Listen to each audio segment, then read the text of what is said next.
Hello there, thank you for visiting Offcam Celebs once more. For today's video, we will be talking about Stranger Things Season 4 without VFX. Let's begin. Vecna. To make Vecna appear as obscene as he did, a whole team of people had to put in a lot of effort. Every time he had to play Vecna, the actor Jamie Campbell bore through an abhorrent 8.5-hour prosthetic application process. With prosthetics, they were unable to remove his nose though. The crawling vines coming out of Vecna's back were also added using VFX, turning into 11. The group quickly assumed their roles, but Millie's shift into character 11 requires a bit more effort. According to this math, you could therefore produce at least 8 11s in the same amount of time as one Vecna. We don't envy you, Jamie Campbell Bower, despite all the clay you're sculpting. The Upside Down. The Upside Down is just as significant a character in Stranger Things as any other. So precisely how do they make it? We frequently see that the Duffer Brothers prefer to act in the most practical way possible. They had to enlist a group of CGI specialists to create all of the upside down creatures. They were able to build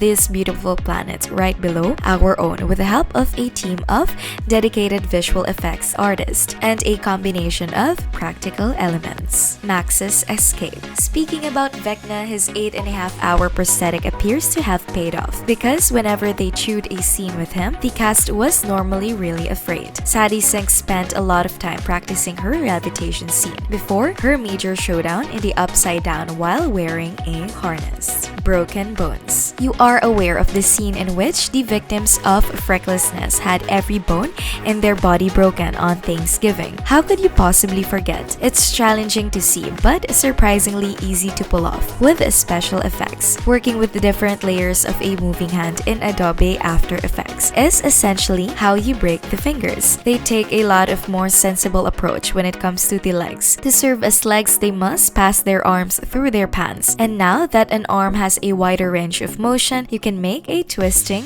breaking motion. Victor Creel. Victor's persona underwent a gruesome disfigurement following his meeting with Vecna. Victor's unsettling appearance was actually made possible by Barry Gower's masterful prosthetic work. Victor Creel's appliance is depicted in a sculpture in which the difference in tone where the equipment ends is just before Robert's hairline is visible, because they could refer to actual wounds rather than something wholly fictitious. The team's 2-hour method was extremely detrimental. You might not be aware that Steve's journey of Watergate wasn't even filmed in a real lake. It was filmed in an Atlanta, Georgia convention center. Joe Keery described jumping into a 40-foot tank that was created especially for this scenario. One take. The violent shootout, which completely wrecked the Byers' house, was also captured in a single take. Sean Levy, the episode 4 director, was forced to complete it all in one take. He described it as the most difficult and satisfying moment he had ever directed. It's fair to say they did a great job, given they only had one choreography session for this sequence. Everybody has to perform at an exceptionally high degree of close to perfection.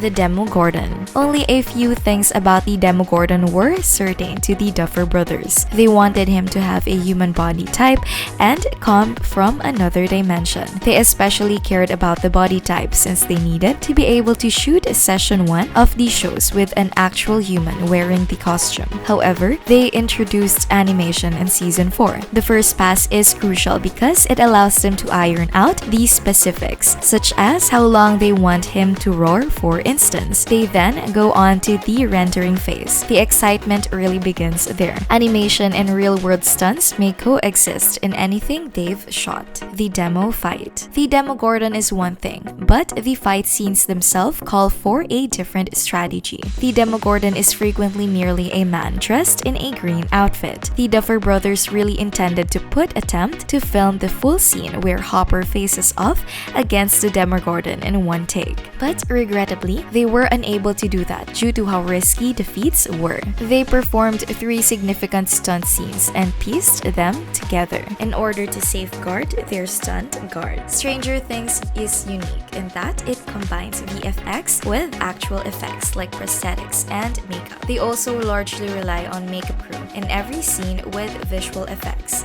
As we previously mentioned, Jamie Campbell Bower collaborated closely with the prosthetics crew. He was so close that his own team of workers was lubricating his entire body. The blood. We're all aware of the famous 11 nosebleed from the movie, but have you ever wondered how they managed to pace the blood flow just right? Of course, there is a lot of corn syrup. Only until Millie felt it leak from her nostrils would she be able to make a call for action on stage, because things didn't always turn out as expected. In later seasons, they ultimately used CGI blood for certain situations. Which of the Stranger Things VFX amazed you the most? Please let me know by leaving a comment below. And if you enjoyed this video, please press the like button, turn on the notification bell, and subscribe to our channel for more videos like this. Thank you for stopping by to watch. See you in our next video.